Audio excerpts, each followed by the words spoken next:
Him, siap. Kepada Kang Ahmad, kami persilahkan.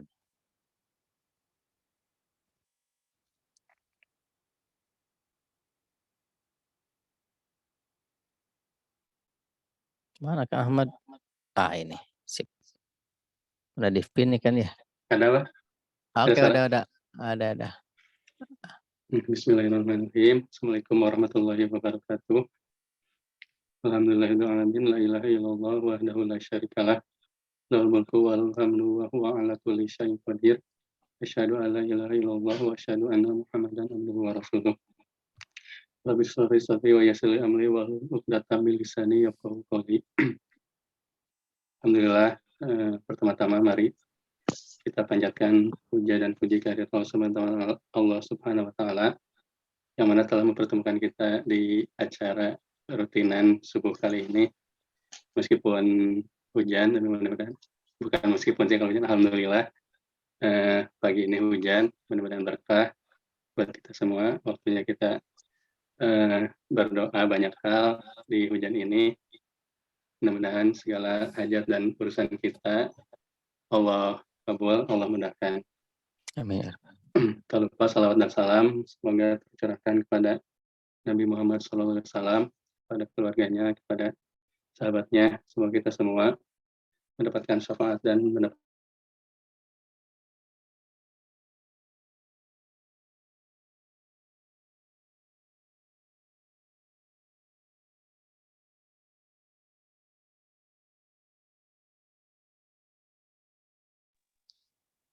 Nah, apa? Eta Ahmad kera loading berenang. Kak kedapan terusan. ya. Sip.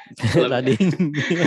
Ini lebih ke saya kagum sih ke Abah, ke teman-teman yang lain bahwasannya apalagi Abah lah gitu. Sekarang kan udah bisa MC gitu kan, udah sering ngebuka kajian di sini gitu. Jadi ini waktunya juga sih buat saya buat coba belajar juga gitu, belajar gimana saya bisa ya minimal bisa bermanfaat gitu, bisa ngerubah juga pribadi saya yang sekiranya saya kan memang agak cukup minderan gitu. Terus kalau dari segi ilmuwan mungkin bisa dibilang juga introvert, kalau bahasa-bahasa zaman ayeuna nama gitu. Tapi itu mah kan cuma teori gitu. Kalau kita niat pengen berubah, kalau kita niat pengen merubah keadaan, kita pengen merubah sesuatu yang buruk, selama kita coba berusaha, selama kita coba ikhtiarkan gitu. Ya mumpung masih ada wadahnya gitu kan, mumpung ada panggungnya gitu. Ya kita coba manfaatkan aja gitu, kesempatan seperti ini gitu. Saya juga kan ingin lebih kenal lagi sama teman-teman, ingin silaturahmi ke banyak orang, ingin belajar juga ke teman-teman. Tapi kalau secara kondisi masih minder, masih malu-malu gitu kan. Yang ada nanti ketika bertemu ya dirasanya kurang nyaman gitu. Ya mungkin teman-teman juga pernah lah gitu beberapa kali ketika ngobrol dengan saya, ngobrol di forum lah gitu. Itu kayak yang kelihatan gagap gitu. Karena yang memang kondisi saya seperti itu gitu. Tapi ya saya ingin berusaha memperbaiki pribadi saya gitu, ingin berusaha merubah diri gitu. Ya, mumpung di Donrat ini ada kesempatannya gitu, ada panggungnya, ya udah Bismillah gitu, mudah-mudahan ini bisa jadi wasilah lah gitu buat bisa merubah kepribadian saya gitu. Dan mudah-mudahan sih sedikit ilmu nanti yang disampaikan, meskipun mungkin teman-teman juga udah paham lah mungkin ilmu yang receh ini gitu. Tapi mudah-mudahan lah gitu, ini bisa ada sedikit banyak buat mensupport dakwah kita juga gitu, karena mudah-mudahan kita bisa diberi kelapangan rezeki, mudah-mudahan kita bisa diberi kemampuan gitu. Karena ketika kita diberi kemampuan dan kelapangan rezeki, insya Allah gitu, dakwah yang sedang kita jalani di grup ini atau di masing-masing personalnya, insya Allah kita bakal lebih mudah gitu ketika kita diberi kelapangan rezeki dan diberi kemampuan. Sebelumnya juga saya mohon maaf ke teman-teman di sini, banyak juga dari segi kemampuan dan usaha mungkin di sini ada yang udah lebih besar lah gitu. Saya mohon maaf, izin menyampaikan sedikit materi. Mangga Abah di slide. Materi kali ini, cara buka bisnis insya Allah langsung laris. Nah, kita masuk ke materi.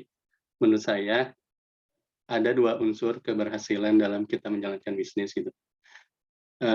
Yang pertama, keberhasilan kita itu dipengaruhi oleh mindset dan mental kita. Yang kedua, itu dipengaruhi oleh strategi gitu. Jadi, yang pertama itu mindset dan mental, yang kedua strategi. Mindset dan mental ini merupakan ilmu akar sih kalau menurut saya gitu. Karena, survei juga membuktikan bahwa 80% kesuksesan seseorang itu dipengaruhi oleh mindset dan mental, dan 20%-nya dipengaruhi oleh hal-hal yang sifatnya strategis atau teknis gitu.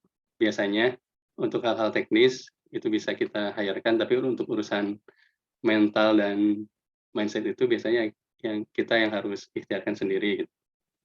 Terus banyak juga kan, saya banyak menemukan gitu, ketika banyak orang yang gaptek gitu kan, secara keilmuan juga biasa-biasa gitu, tapi dia bisa sukses gitu. Karena apa? Karena dia menguasai 80% faktor kesuksesannya itu gitu. Tapi saya sering melihat juga gitu, ada orang yang mindset-nya nggak beres gitu kan, terus dia hanya menguasai yang 20% teknis itu, yang terjadi malah apa gitu, malah dia jadi seorang korupsi misalkan gitu. Ya karena apa? Karena di tataran mindset dan mentalnya, dia belum beres gitu. Jadi mindset itu apa sih? Mindset itu, singkatnya itu lebih ke pola pikir kita terhadap, sesuatu gitu, sedangkan mental itu lebih ke tindakannya gitu. Yang membentuk mindset itu apa sih gitu? Biasanya, hal-hal yang mempengaruhi mindset dan mental itu ini biasanya gitu. Yang pertama, orang tua kita gitu. Ada sebuah hadis juga bersabda, Rasulullah bersabda, "Setiap anak itu dilahirkan dalam keadaan fitrah. Lalu kedua orang tuanya lah yang menjadikannya sebagai seorang Yahudi, Nasrani, dan Majusi." Hadis riwayat Muslim. Nah, kita juga bisa belajar gitu dari, kejadian terdahulu bahwa betapa seorang ayah dari Muhammad Al-Fatih, yaitu Sultan Murad, dia begitu menanamkan mindset dari kecil gitu kan, bahwa suatu saat nanti akan ada, seseorang yang akan bisa menaklukkan Konstantinopel, yaitu Anda gitu, Sultan Murad itu bilang ke Muhammad Al-Fatih. Jadi setiap pagi, Muhammad Al-Fatih selalu diajak, oleh ayahnya, di daerah Konstantinopel, terus dia menunjukkan bahwa suatu saat nanti akan ada yang menaklukkan kota tersebut, yaitu anaknya gitu. Berbeda mungkin dengan kondisi saat ini gitu. Ketika kita punya cita-cita yang besar lah gitu, punya cita-cita yang, sewaktu kecil gitu kan, kita suka bercita-cita yang besar, kita ingin jadi pengusaha, kita ingin jadi seorang, apalah gitu yang cita-cita tersebut. Kadang kita kan cita-cita gede lah itu tinggi gitu, pas saat kecil deh gitu. Tapi kadang orang tua kita juga gitu yang mengecilkan cita-cita kita gitu. Mungkin atas dasar sayang gitu, atau misalkan, karena kondisi gitu, orang tua kita kadang cenderung mengecilkan impian kita gitu. Misalkan pas saat kecil misalkan, kita bercita-cita ingin jadi pengusaha, tapi orang tua bilang, "Ah, dah kita mah orang kecil," misalkan, "Ah, kita mah orang nggak akan mungkin gitu, kita bisa jadi pengusaha." Padahal, ketika anak kita mempunyai cita-cita yang besar, ya tugas orang tua itu ya cukup mendoakan, cukup, mengaminkan dan support gitu. Nah, saya juga menemukan bahwa ketika, eee, anak yang berhasil itu biasanya ya dipengaruhi juga oleh orang tuanya. Orang tua yang hebat biasanya akan melahirkan anak yang hebat juga gitu. Terus yang kedua ada kawan kita gitu. Nah, insya Allah gitu di lingkungan ini mah, kawan-kawannya positif gitu, kita saling mensupport, saling memahami, saling, menguatkan lah gitu di komunitas ini gitu. Makanya kita harus saling terhubung, saling menguatkan, seperti yang Kang Dani bilang bahwa perlu terus silaturahmi kan biar ikatan-ikatan kita teh sering terjalin lah gitu. Karena penting juga gitu, karena kawan di luaran sana gitu kadang ya seperti tadi ketika kita punya cita-cita, punya impian gitu, malah banyak yang menyepelekan gitu, banyak malah yang tidak mendukung gitu. Nah, mumpung di komunitas ini ada wadahnya lah gitu, jadi kita juga bisa saling mensupport apa yang kita ikhtiarkan, saling mensupport apa yang kita inginkan. Lingkungan juga berpengaruh gitu. Pendidikan juga alhamdulillah dulu kita masih diajari adab, ilmu, semacam ilmu PPKN mungkinnya dulu mah gitu. Nah, ilmu-ilmu tersebut kan juga membentuk mindset dan pola pikir kita gitu. Jadi bukan sekedar ilmu yang lain gitu. Nah, itu yang paling penting juga. Terus film yang sering kita tonton, bacaan yang sering kita baca juga sangat berpengaruh ke kehidupan kita nanti. Ada survei juga bilang ketika apa yang kita baca 5 sampai 10 tahun, apa yang kita baca di 5 sampai 10 tahun dari sekarang, itu yang akan menentukan kita ke depannya gitu. Jadi biasakan gitu ketika sekarang kan eranya teknologi lah gitu, era informasi, era video gitu. Nah, ketika kita masuk ke dunia itu, misalkan nonton YouTube atau apalah gitu, ya kita coba pilih-pilih yang sekiranya bisa membentuk mindset dan kepribadian kita ke mindset yang lebih baik. Kan sebetulnya itu mah pilihannya ada di kita gitu. Mau nonton hal-hal seperti apa sih? Apakah nonton sinetron itu mah yang misalkan tidak ada pengaruhnya buat impian dan cita-cita kita misalnya, atau bacaan yang kita baca juga itu sangat berpengaruh. Coba misalkan ketika kita punya uang, ketika kita punya kelebihan uang lah gitu, investasikan uang kita itu ke buku gitu, paksakanlah gitu. Jadi jangan hanya kita investasi layar ke bawah gitu, tapi lebih ke investasi layar ke atas gitu. Karena ya itu yang akan menentukan kita ke depannya gitu. Karena Allah kan mengangkat derajat seseorang itu dengan ilmu gitu. Nah, salah satunya dengan bacaan-bacaan yang sering kita baca. Atau kita juga bisa misalkan kita nggak ada uang sama sekali, misalkan ya nggak apa-apa kita paksakan misalkan ke Gramedia misalkan atau main-main lah gitu. Kan suka ada tuh buku yang sudah dibuka gitu. Atau misalkan di internet juga kan sekarang mah sangat terbuka lebar gitu. Bacaan-bacaan tersebut kita bisa pilih-pilih lah mana yang sekiranya bisa mensupport apa yang sedang kita niatkan. Di next Mbak.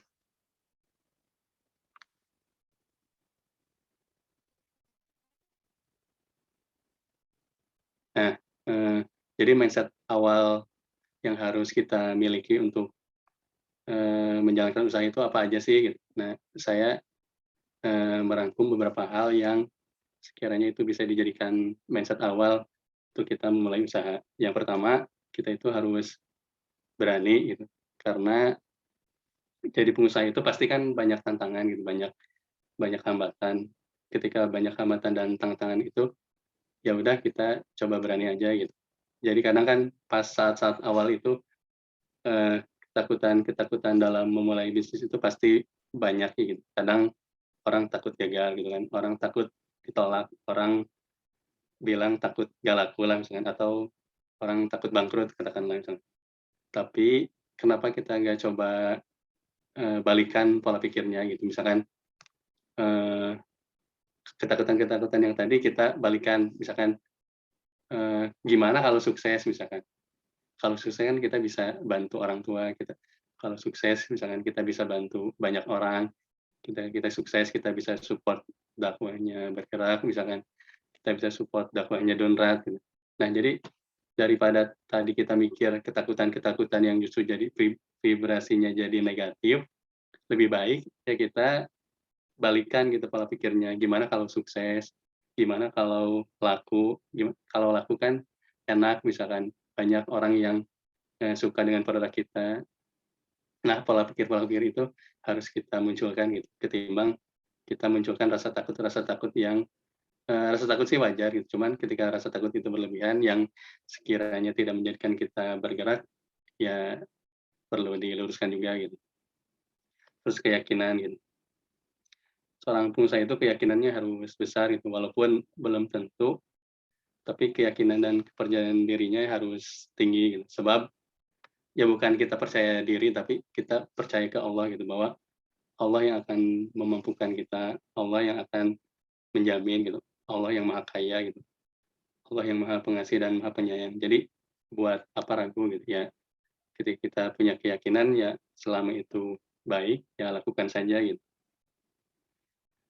Terus misalkan kalau nanti misalkan beneran nggak berhasil gimana gitu, itu mah kan bukan nggak berhasil tapi belum gitu. Selama prosesnya kan nanti pasti ada proses pembelajaran. Nah, nanti kita bisa belajar di situ gitu. Yang ketiga disiplin ya. Nah, ini juga, merupakan kunci dari semua mental yang harus kita miliki gitu. Karena kadang disiplin ini, eee, kita itu misalkan udah tahu kebenaran gitu, tapi kita juga kadang tidak melakukannya gitu. Betapa banyak orang yang sudah tahu banyak hal gitu, tapi di tataran action-nya nggak ada gitu. Ya contoh misalkan, ya sholat 5 waktu misalnya, kan faedah bagusnya itu memang kan dilakukan di awal waktu. Betapa banyak orang yang sudah tahu misalkan, sholat itu bagus dilakukan di awal waktu, tapi, ya malah melakukannya di akhir waktu gitu. Sudah tahu aturan dan kebaikannya, tapi kita nggak mau melakukannya secara konsisten. Atau misalkan, kerja misalkan sudah tahu kita teh harus masuk jam 8 misalkan, tapi, ya kita telat gitu, telat ya banyak alasan lah gitu, misalkan, macet lah atau apalah gitu. Padahal alasan tersebut teh kita hanya menutupi kejadian yang sesungguhnya, yaitu kita bangunnya telat atau apa misalnya. Nah itu kadang juga kita banyak alasan juga gitu. Nah terus mindset yang selanjutnya, ya kita harus sabar dalam berproses gitu. Betapa banyak orang yang semangat di awal gitu kan, untuk memulai usaha gitu, tapi ketika satu bulan, 2 bulan gitu, usahanya belum menghasilkan, eee, pada akhirnya ya usaha tersebut tutup gitu. Padahal mah mungkin selama 1, 2 bulan itu justru prosesnya gitu, di 1 bulan dan 2 bulan tersebut teh, ya kita belajar banyak hal, kita banyak sesuatu yang bisa dipelajari gitu. Nah tapi kecenderungannya apa, kecenderungannya biasanya pada saat tahap awal ketika semangatnya udah tinggi, tapi ketika, tidak bisa menghasilkan, ya udah, tutup pada akhirnya gitu. Terus, attitude juga penting, bahwa, seorang pengusaha itu harus memiliki attitude yang baik, ramah, santun, enak diajak ngobrol, ringan kaki dalam silaturahmi, ringan tangan dalam berbuat baik. Ya supaya apa, supaya tetap menjaga energinya tetap positif, dan sebab inilah yang menjadikannya biasanya bisnisnya cepat bertumbuh gitu. Tadi disiplin itu ada 4 pilar gitu. Yang pertama disiplin dalam beribadah. Seorang mentor pernah bilang bahwa kita itu harus sibukkan diri kita dengan yang wajib, terus yang wajib dan yang sunnah, terus sekali-kali yang mubah, terus tinggalkan yang makruh dan campakkan yang haram. Terus yang kedua, kita itu harus disiplin menjemput ilmu gitu. Jadi kita itu harus ringankan kaki lah gitu untuk melangkah ke majelis ilmu, ringankan kaki untuk silaturahmi itu. Karena yang namanya pengusaha itu harus menjadi pembelajar sejati gitu. Bukan hanya belajar gitu, tapi ketika nanti kita, eee, sudah mendapatkan ilmunya, ya kita juga harus action gitu. Terus ketika sudah action, di-planning-kan gitu, dipraktikkan dan nanti diukur hasilnya gitu. Terus yang ketiga, disiplin dalam berjuang mempraktikkan ilmu gitu. Ketika kita ya tadi, ketika kita udah dapat ilmunya, praktekkan ilmunya gitu. Jadi, hanya alasan dan penundaan yang menjadi musuh terbesar kesuksesan kita gitu. Jadi setelah dapat ilmunya, praktekkan, buang alasan, buang kemalasan, buang penundaan, lalu action gitu. Yang keempat, disiplin dalam menyampaikan ilmu dan kebaikan-kebaikan lainnya gitu. Nah, istilahnya jadi jangan ingin sukses sendirian gitu, tapi ajak orang lain untuk sukses bersama ketika kita nanti berhasil lah gitu. Ajak orang lain juga supaya gimana caranya biar dia juga bisa berhasil gitu. Terus banyakin juga berbagi gitu. Insya Allah ketika kita banyak berbagi, rezeki kita juga akan Allah lebih mudahkan lagi. Terus mindset yang selanjutnya positif dan solutif gitu. Jadi seorang pengusaha itu harus selalu berfokus kepada solusi gitu, bukan fokus pada masalah gitu. Pasti nanti saat kita memulai usaha itu banyak tantangan, banyak inilah gitu, banyak ya jadi kita itu harus punya pikiran yang positif dan solutif gitu. Jangan sampai masalah kita teh fokus terus aja ke masalah gitu, padahal mah Allah sudah hadirkan banyak solusi gitu ke kehidupan kita gitu. Terus kita juga harus bertanggung jawab terhadap pilihan kita.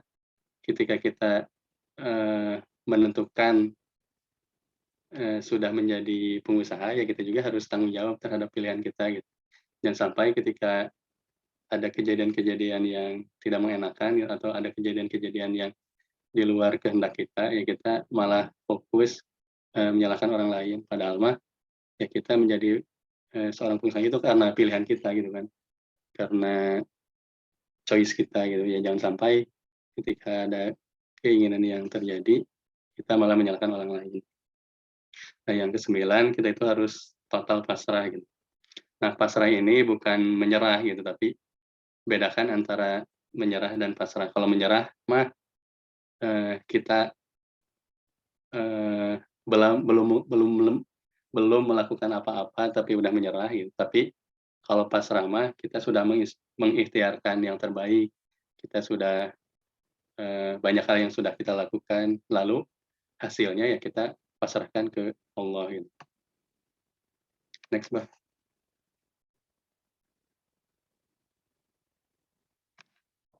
Nah, tadi kan di tataran mindset dan mental yang kedua kita masuk ke tataran strategi gitu. Jadi, strategi ini juga kan penting gitu karena, kebaikan yang tidak terorganisir gitu akan kalah oleh kejahatan yang terorganisir gitu. Jadi, ketika kita berbisnis pun ya kita harus pakai strategi gitu, jangan sampai, semangatnya aja gitu yang digedein, tapi di tataran strateginya juga kita acak-acakan gitu. Betapa banyak yang memulai usaha itu kadang ya udah we yang ada di pikirannya gitu, tiba-tiba buka aja misalnya, tanpa riset pasar, tanpa tanpa riset produknya gitu, tanpa banyak hal yang dilakukan gitu. Nah, meskipun memang yang tadi 80% kesuksesan itu dipengaruhi memang oleh mindset dan mental, tapi di tataran strateginya juga ya kita harus mengikhtiarkan yang terbaik juga gitu. Nah, kadang di tahap awal itu meskipun mindset-nya udah benar, kadang kan banyak pertanyaan tuh gitu, usaha apa ya yang bagus buat saya jalankan gitu, terus, bakal laku atau enggak gitu, terus apakah masyarakat membutuhkan produk saya gitu, berapa banyak uang yang saya butuhkan gitu untuk membuka usaha tersebut gitu. Banyaklah pertanyaan-pertanyaan yang muncul gitu, makanya ya kita harus coba bedah gitu dari mulai awal gitu, karena menjadi pengusaha itu kayak mengadon kue kan gitu. Jadi kita itu harus, tahu tahu bahan yang digunakan gitu kan, tahu takarannya gitu, tahu urutan yang benarnya seperti apa gitu, waktu dan durasi yang dibutuhkan berapa lama gitu, terus cara pengerjaannya itu seperti apa gitu. Nah, itu teh ya runutan gitu, makanya ya kita juga ketika memulai usaha itu, harus runut juga gitu. Nah, di next, Mbak. Nah, cara yang pertama itu kita coba, bidik pasar potensial gitu. Jadi kadang orang usaha itu kan memulainya dari produk dulu, padahal, kalau menurut saya kita itu harus mulainya dari pasar dulu gitu. Kita harus tahu, teori permintaan, harus tahu supply and demand itu bagaimana, terus persaingan di pasar itu bagaimana gitu. Nah, pasar itu kalau saya, eee, coba perkecil, itu terbagi ke dalam 3 bagian gitu. Yang pertama itu ada existing market. Existing market itu yaitu di mana supply and demand itu lebih banyak supply gitu. Sedangkan si permintaannya teh cenderung tidak tumbuh atau malah turun gitu. Contohnya misalkan saat kita membuka usaha laundry misalkan, ada sedangkan di daerah tersebut teh udah ada yang buka gitu misalkan laundry A, sementara di pinggirnya teh ada laundry B gitu. Otomatis yang tadinya usaha laundry A harganya 10.000 misalkan, laundry B buka misalkan harganya 9.500, terus di pinggirnya juga buka juga laundry misalkan. Jadi pada akhirnya itu akan banting-bantingan harga ketika tidak ada diferensiasi gitu. Nah makanya, kita coba jangan masuk ke pasar ini gitu. Karena, ketika supply udah terlalu banyak, tapi permintaannya cenderung tetap, ya yang ada nanti malah banting-bantingan harga gitu. Terus yang kedua, yaitu pasar potensial. Nah yang ini yang coba kita harus ikhtiarkan gitu. Di pasar ini, supply dan demand itu cenderung tumbuh gitu. Supply-nya lumayan ada gitu, tapi demand-nya juga belum terlalu banyak lah gitu. Nah, kita harus ikhtiarkan coba masuk ke sini gitu. Ini kalau dari teori bisnis disebutnya blue ocean gitu. Jadi gimana caranya ya yang tadinya kita ada di pasar berdarah-darah, kita masuk ke pasar potensial gitu. Ya caranya apa? Cari diferensiasi di produk kita gitu. Nah, yang ketiga namanya sleeping market. Sleeping market-nya lebih ke supply dan demand-nya belum diketahui gitu.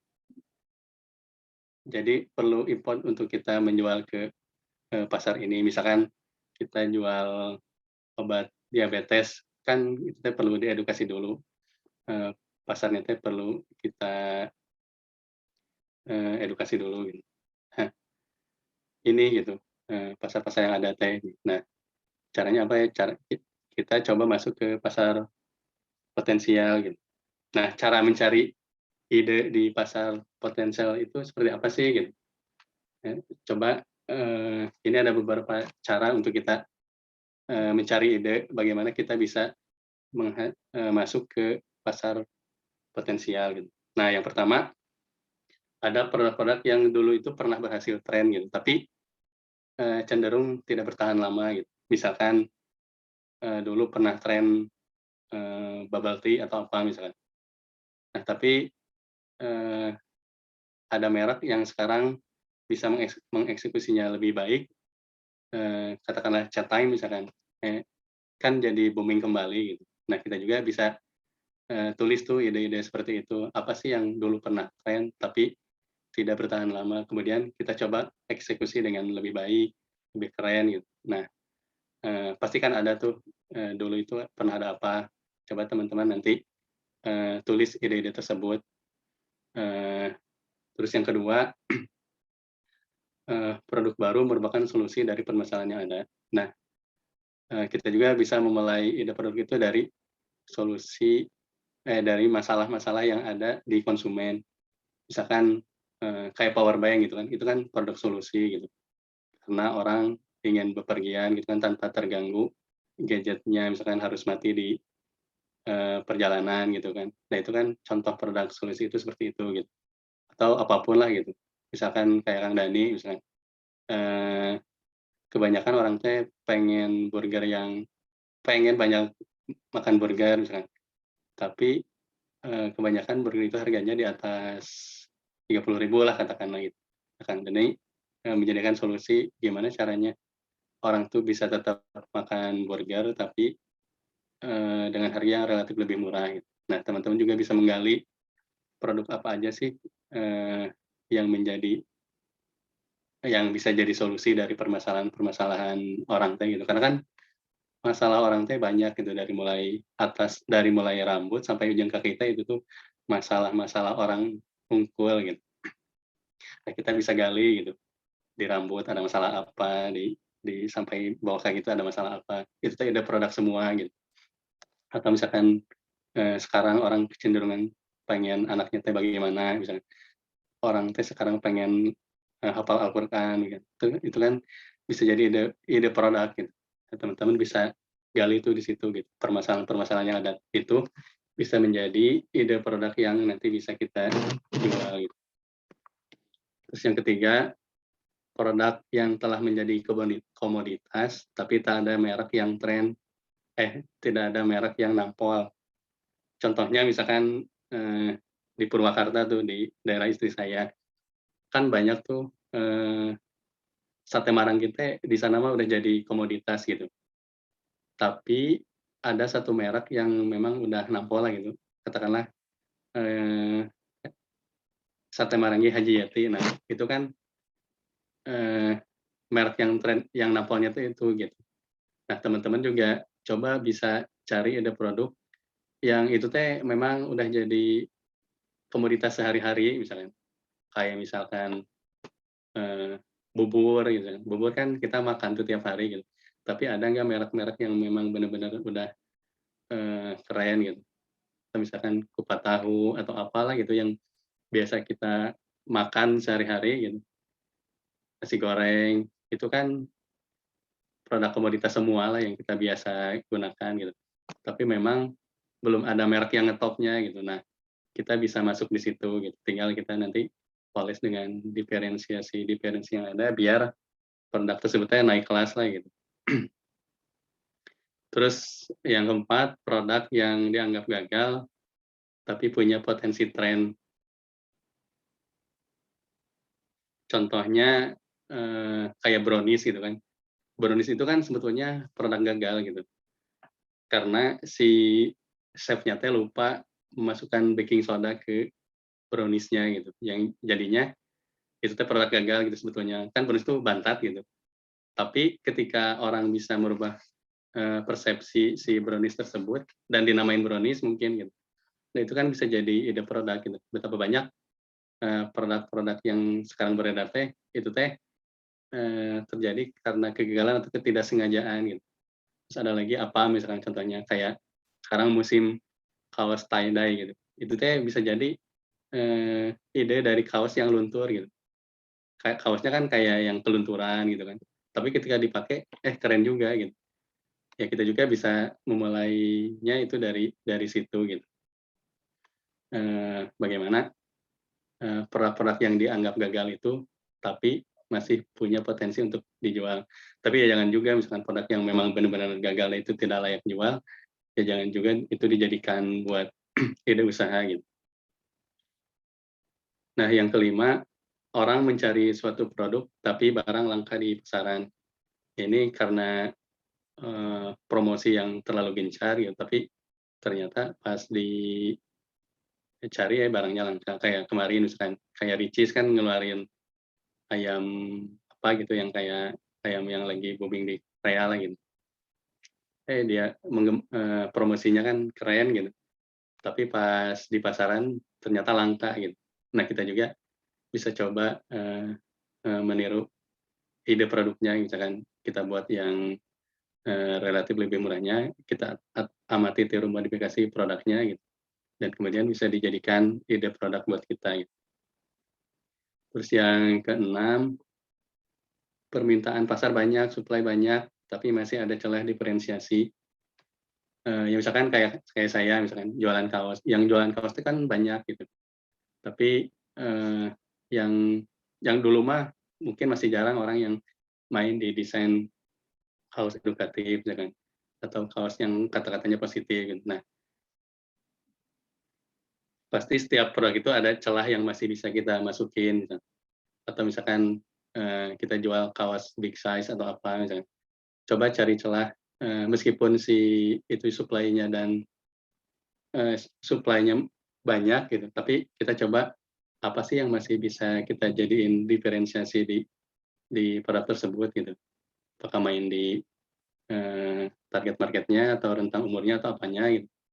Ya ya banyaklah, banyak celah yang bisa kita masukin di pasar tersebut. Terus yang 7, produk pelengkap dari suatu produk yang sedang tren. Misalkan sekarang tuh lagi musim sepedahan gitu, kita kan bisa jual, helmnya, misalkan kita bisa jual kaosnya, kita bisa jual, celananya atau apanya ya, pokoknya si produk tersebut teh produk pelengkap dari produk yang sekarang lagi tren gitu. Terus sekarang misalkan lagi musim ikan lagi misalnya, kita bisa jual akuariumnya misalkan, terus hiasan-hiasan akuariumnya gitu. Banyak hal lah yang bisa kita gali gitu dari produk yang sedang tren gitu. Nah, kita coba gali ide-ide produknya gitu. Kemudian kita bisa jual, bisa jadi ide usaha gitu. Terus yang kedelapan, sedang tren di wilayah atau negara lain, tapi belum tren di wilayah kita gitu. Ini banyak sih yang terjadi sekarang, misalkan kayak di Arab kan tuh misalkan di sana kan nasi kebul itu udah menjadi kebiasaan sehari-hari. Gitu. Nah, tapi kan kita bisa coba ide produknya kita bisa jual di sini gitu. Atau misalkan yang lagi booming di Bandung, misalkan seblak, tagor, yang kayak gitu gitu. Nah, di kota lain itu juga booming atau enggak gitu. Nah, kalau enggak misalnya, nah kita bisa coba di kota lain membuka ide-ide produk tersebut gitu. Atau misalkan yang jadi ciri khas di kota-kota tertentu misalkan, kita bisa coba buka di sini gitu. Karena kan belum tentu tren yang ada di suatu kota kita coba di sini, ya mudah-mudahan itu jadi ide produk gitu, yang bisa kita jual lah gitu. Nah ini sih yang banyak sekarang lagi dicoba di dunia usaha gitu. Terus yang ke-9 sudah ada yang tren tapi konsumsinya terbatas. Contohnya misalkan kayak Kang Dani misalkan, kan banyak tuh yang pengen makan burger gitu. Tapi konsumsinya itu terbatas di kalangan atas misalnya. Nah, kenapa kita nggak coba bikin yang versi murahnya gitu? Atau yang yogurt asam itu misalkan yang kayak sour Sally gitu. Itu kan booming tuh misalkan, tapi kan konsumsinya hanya terbatas di orang-orang kalangan atas aja gitu. Kenapa kita tidak bikin yang di menengah ke bawahnya gitu, atau dibalik misalkan kayak cilok, batagor yang kayak gitu kan makanan-makanan yang ngangenin sebetulnya gitu. Tapi nggak ada yang dikemas sedemikian rupa sehingga menjadi merek yang benar-benar wow lah gitu. Nah ini juga bisa dijadiin ide buat usaha gitu. Terus yang terakhir gabungan 2 atau lebih produk ide lama yang menghasilkan produk yang unik. Nah ini juga bisa dicoba misalkan kita menggabungkan 2 produk yang itu teh memang biasa gitu, tapi ketika digabung, itu teh jadi suatu ide produk gitu. Misalkan katakanlah bakso misalnya, bakso kan rame tuh gitu, kupat tahu rame misalnya. Nah ada nggak yang menggabungkan antara bakso dan kupat misalkan jadi sebuah ide produk, kan itu bisa dicoba sebetulnya gitu. Untuk menjadi sesuatu yang unik itu kan sebetulnya tidak harus selalu bikin yang aneh-aneh lah gitu. Ya udah yang udah tervalidasi produknya, yang udah terbukti rame, kita coba gabungkan misalkan. Seperti tadi misalnya, penggabungan dari 2 produk yang memang itu teh udah laku tapi kan biasa gitu. Tapi ketika digabungkan dengan produk-produk yang lain, itu tuh jadi sesuatu yang unik gitu. Itu sih. Next. Udah meren Pak kayaknya? Udah jam 6 atau gimana? Dilanjut aja? Ini masih slide-nya masih banyak, nanti buat yang kedua gitu, bagian kedua ya Kang Ahmad ya. Ya karena Biar penasaran gitu ya. Iya sih karena di tataran strategi memang cukup panjang sih. Lumayan gitu kan, banyak riset-riset yang memang perlu dilakuin gitu. Itu kan tadi baru di tataran mencari ide produk. Mindset ya, mindset sama ide produk ya. Nanti kita siap. ketika kita udah punya ide produknya misalnya, kita harus uji gitu produk kita gitu. Itu masih panjang sih. Jadi mau kaburu juga apa. Oke. Siap, mending di season kedua buat bulan depan begitunya, jadi biar pada penasaran begitunya gimana sih cari produk yang ngangenin teh gitunya. Jadi yang tidak kebagian hari ini bisa bulan depan lagi bisa ikutin kajian ini gitu ya. Siap. Para sahabat sekalian, itu dulu dari Kak Ahmad. Jika ada pertanyaan tentang tadi yang dipaparkan beliau, Masya Allah sungguh luar biasa sekali ya. Paparan dari mindset, usaha kita ternyata banyak sekali yang harus dibenahi mindsetnya gitu ya.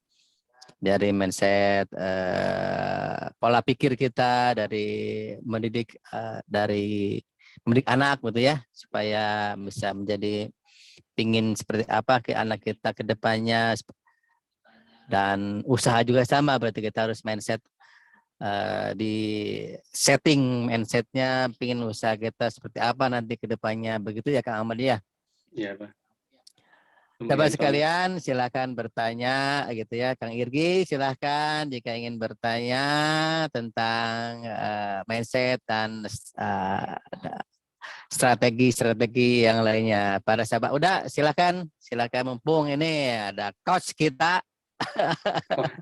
Banyak sekali ilmu yang didapat. Silakan bertanya mumpung ada kesempatan begitu ya.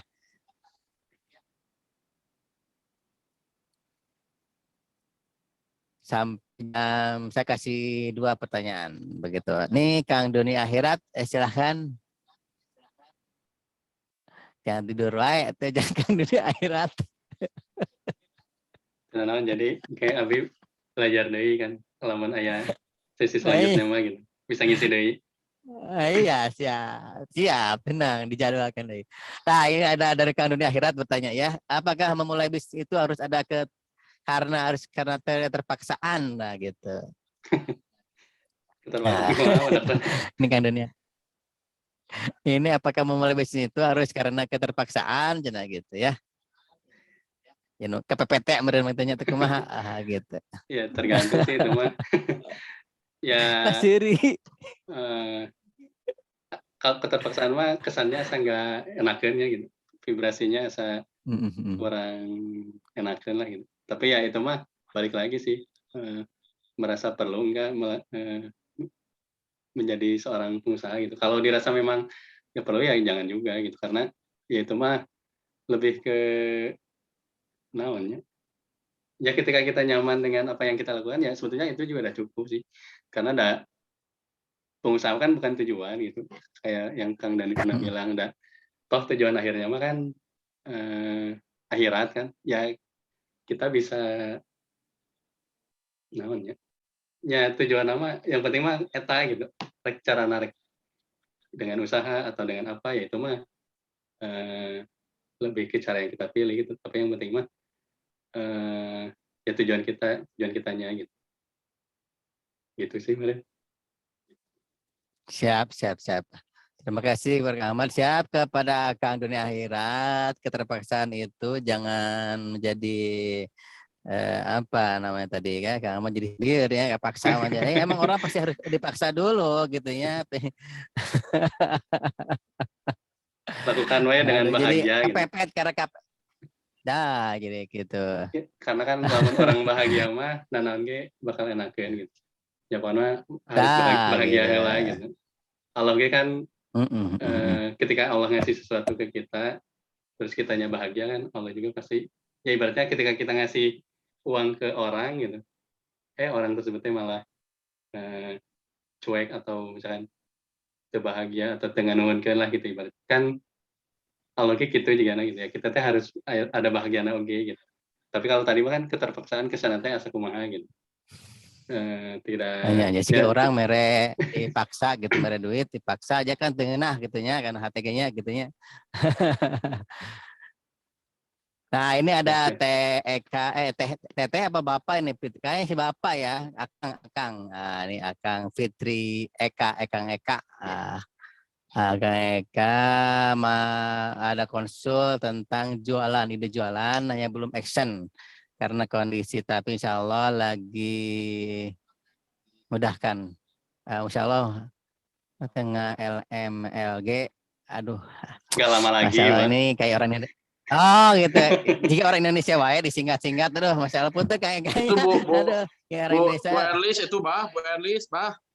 Oh, Bu Erlis, astagfirullahaladzim, maaf punten Bu Erlis.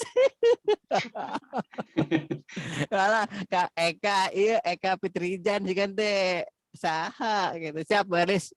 Jadi Bu Erlis teh ada punya ide jualan, hanya belum bisa action karena kondisi begitu ya. Insya Allah mudahkan ya Bu Erlis ya. Sing sehat, sing bahagia. Intinya Mas itu sehat dan bahagia itu akan mendapatkan mood yang baik gitu. Silakan Kak Ahmad nih dikondisikan. Siap lah. Nah, kita juga sama-sama belajar, Bu. Gitu. Jadi, ya mumpung ada wadahnya lah gitu kan di Donat ini kan heterogen sebetulnya gitu kan beda-beda gitu, ada yang usaha, ada yang sukses di karir, ada yang ya beda-beda kan macam-macam ya, sebetulnya itu bisa dikolaborasikan gitu. Ada ustadz, ada ustadz banyak ustadz, jadi sebetulnya enak gitu ketika heterogen ini teh gitu. Beda kan kalau komunitas yang lain mah cenderungnya teh sama gitu, misalkan komunitas apa misalkan kan biasanya ya pengusaha yang unggul gitu, tapi kalau seperti ini mah enak bisa jadi saling support gitu. Terus ada ustadz juga bisa ngingetin juga gitu. Ada yang sukses di karir bisa masih kan kita teh kadang mulai usaha juga kadang bingung oke kan, misalnya di tataran jangan ramekan mah misalkan bisa gitu, tapi untuk menumbuhkan kan perlu orang-orang yang memang itu secara profesionalnya ada, misalnya kayak Teh Karin, Teh Hilda misalkan kan itu punya ilmu yang lebih gimana lagi untuk membangun perusahaan anu fundamental lah gitu. Kan usahanya badan bisa ukur bertataran di UKM unggul gitu. Kumaha cara ngagedekeun anak gitu. Nah, kita kan bisa ke beliau-beliau gitu. Ya, kedepannya Teh Hilda, Teh Karin ini mohon mengisi kajian Dunrat ya Teh Hilda di bagian manajemen ya. Cara apa perekrutan karyawan atau bagaimana nih Teh Hilda ini pakarnya ya, sama Teh Karin. Nah, itu kan kita juga pasti Teh Hilda mohon bantu. Betul sekali Kak Ahmadnya, banyak-banyak para pengusaha kita gimana nih cara mendapatkan karyawan yang baik atau bagaimana memanage karyawan supaya jadi, lebih kan royal ya.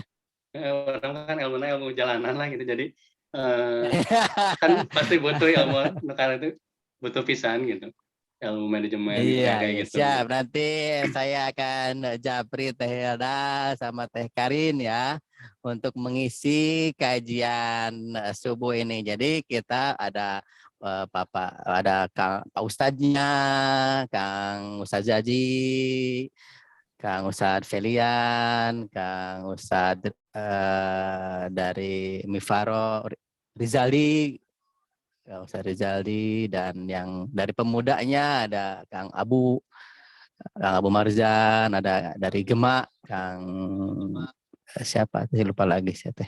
Kang Sandi. Ya itu Kang Sandi. Masalah sekali ya. Jadi banyak sekali. Ngapalkan iya, Pak.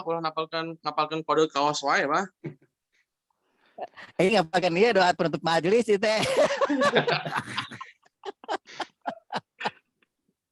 Astagfirullahaladzim.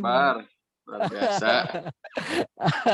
Nah, itu ya sahabat sekalian, kita sharing saja ya subuh ini biar pada sehat, bahagia, dan tentunya berkah gitu ya. Jangan sampai ya murung wae begitu ya, keadaan pandemi sekarang ini murung terus, nantinya muyung. Kalau murung terus nantinya muyung.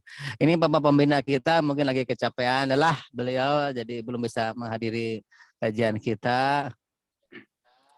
Sekarang ada kajian Ustadz Jadi di Cimahi, Pak. Oh iya betul, alhamdulillahirobbilalamin ada kajian Ustadz Jaji. Insya Allah Ustadz Jaji kita mengisi hari apa ini teh Ustadz Jaji. Oh iya hari Rabu tanggal 8 ya. Hari Rabu tanggal 8 sama Jaji dengan tema pelajaran hidup dari surat Yusuf. Wah, Masya Allah. Jadi akan mentadaburi surat Yusuf ya. Ustadz Ahmad Jaji Hafizullah, insya Allah Rabu depan akan diisi oleh Ustadz Jaji. Dan ini tanggal 13, hari Seninnya itu Kang Ustadz Ucu Najmudin ya. Pak Ujun dan Mujin siap-siap nih sahabat sekalian, banyak sekali ilmu yang kita dapat dan tentunya harus semangat juga kita menghadiri kajian subuh ini ya. Jangan sampai merengkol lagi setelah saat subuh. Karena cuaca di Bandung ini emang lagi ngijihnya hujan wae begitu ya. Ini Kang Daryana siap. Ada pertanyaan apa ini? Nah ini dia aturan saya lagi belajar bisnis sambil bekerja. Kang Yana itu Saya Kang Yana yang kemarin Oh madu, Kang Pak. Yana, siap Kang Yana, Masya Allah madunya mantap sekali Kang Yana. Madu hitam manis. Dengan modal 500.000, 5 kilo, alhamdulillah sekarang sudah 5 juta, 100 kilo masih belajar, terus mohon bimbingannya dari para senior. Insya Allah Kang Yana kita saling menguatkan ya, saling mengisi begitu. Jika Kang Yana butuh apa-apa tinggal japri aja nih, banyak sekali Kang Dani, Kang Ahmad dan yang lainnya. Begitu di grup, jangan sungkan ya Kang Yana. Siap, madu itu sebenarnya kan produk solusi, Pak. Jadi banyak iya, yang bisa sekali dimainkan gitu. Kang Yana jualan madu ya, sahabat sekalian ini ada juragan madu Kang Yana, Masya Allah. Silakan jika perlu madu nih ke Kang Yana, nah, boleh ya. Sahabat sekalian, sekarang udah jam 6.15. Alhamdulillahirrahmanirrahim. Kajian kita sudah berjalan dengan penuh hikmat dan banyak sekali ilmu yang dapat ya tentunya. Semoga pagi ini dapat keberkahan. Siapa itu? Oh, Teh Karin. Teh Karin siap-siap ya untuk ngisi ya sama Teh Hilda ya. Mohon izin. Siap. Nanti tentang apa japri saja saya nanti ya. Ini ada lagi nih dari sahabat sekalian nih. Udah belum dimat? Kadek sare udah kamu nunutan temu ke video nak. Ayo nggak bisa nunggu ada kamu mana. Astagfirullahaladzim. Hadir. Siap, hadir. Bah, Bisi orang. Informasi dulu, Bah. Ya, Kang Anandi silakan. Informasi ada info-info dari Dodrat ya. Hari ini silakan. Mohon doa dari sahabat-sahabat semua. Kita akan bertolak ke Bekasi ba'da maghrib dan kita akan buka launching perdana besok. Dari info tadi saya sudah dapat info bahwa besok bismillah nih kita akan berbagi 500 piece burger ya. Kita akan berbagi 500 pieces burger di Bekasi openingnya. Kemudian teman-teman yang mau ikut, yang mau bergabung nanti bisa kumpul ba'da maghrib. Sudah berangkat kita, jadi kumpulnya jam 5 sore ya. Yang mau ikut bergabung, sudah ada beberapa orang yang mau ikut nih hadir, nanti siapapun yang mau hadir, dan ada lumayan mobil, ada 4 ya, termasuk Brother Irgi, mudah-mudahan bisa jadi bantu Ustadz Fei, jadi supirnya katanya, karena Ustadz Fei hari ini lagi ngisi di silaturahim akbar lulusan Al-Azhar ya. Jadi beliau takutnya sampai sore letih, jadi ke Bekasi mudah-mudahan bisa disupirin sama Ustadz Irgi ini. Ustadz Irgi gimana? Sudah dapat izin dari Ibu Negara kah? Mudah-mudahan ACC kayaknya. Ya, mudah-mudahan sudah keluar visanya ya. Dan buat teman-teman semua, nanti hari Ustadz Ucu hari tanggal 13 ya, tema ya, tanggal 13. Tanggal 13 Ustadz Ucu, ya Ustadz Ucu. Ya, tanggal 13, betul. Ya, alhamdulillah. Salam buat beliau, sehat selalu, semangat bergerak. Amin. Lalu nanti info lagi ada Rabu berarti ada Ustadz Jazi ya, Bah. Sabtunya Rabu, belum kan? Sabtunya sudah ada, alhamdulillah. Sabtunya itu Ustadz Rizaldi tanggal 11. Siap. Dikondisikan nanti teman-teman semua ada materi khusus lebih dari sekedar cita-cita. Jadi kemarin saya ikut kajian Ustadz Elfandi tentang RKU ya. RKU itu apa? RKU itu adalah rencana kontribusi unggulan. Jadi 40 tahun ke depan ini Dunrat ketika kita sudah meninggal harus ada yang meneruskan, karena kalau kita tidak bisa bikin RKU ini nanti siapa yang meneruskan sepertinya akan sulit ya, terputus jadinya, Bah. Jadi mudah-mudahan kita akan bahas Iya, betul, tentang betul. rencana kontribusi unggulan. Ya terlebih hari ini kita sudah punya fokus, makanya itu tadi ada beberapa gabung di sini dari berbagai macam profesi. Kemudian ada ustadz, ada pengusaha, ada pekerja, semuanya kita bisa gabung dan alhamdulillah sekali lagi ini adalah sebuah target besar kita. Jadi nanti berdakwah kita tidak hanya berhenti ketika kita sudah wafat, tapi mudah-mudahan ketika sudah wafat wadah dari sebuah ikhtiar komunitas ini lebih dari sekedar komunitas dan bisa menjadi wadah dakwah sampai nanti 40 tahun atau bahkan sampai hari kiamat nanti ada yang meneruskannya. Bah ya. Jadi nanti ada Dunrat. Dunrat Amin. ini apa? Ya Dunrat itu bukan cuma sukses dunia akhirat. Alhamdulillah saya sudah merumuskan. Jadi Dunrat itu ada 5. Nanti kita jelaskan di pertemuan-pertemuan yang akan datang. Jadi Dunrat itu ada singkatan-singkatan dan ada cara mencapai sukses dunia akhirat itu ada caranya. Sekali lagi mudah-mudahan saling mendoakan walaupun tidak beraktivitas bareng-bareng, tapi saya yakin doa itu bisa disinkronisasikan, bisa divibrasikan dimanapun Anda berada. Sekali lagi semangat bergerak. Silakan, Bah.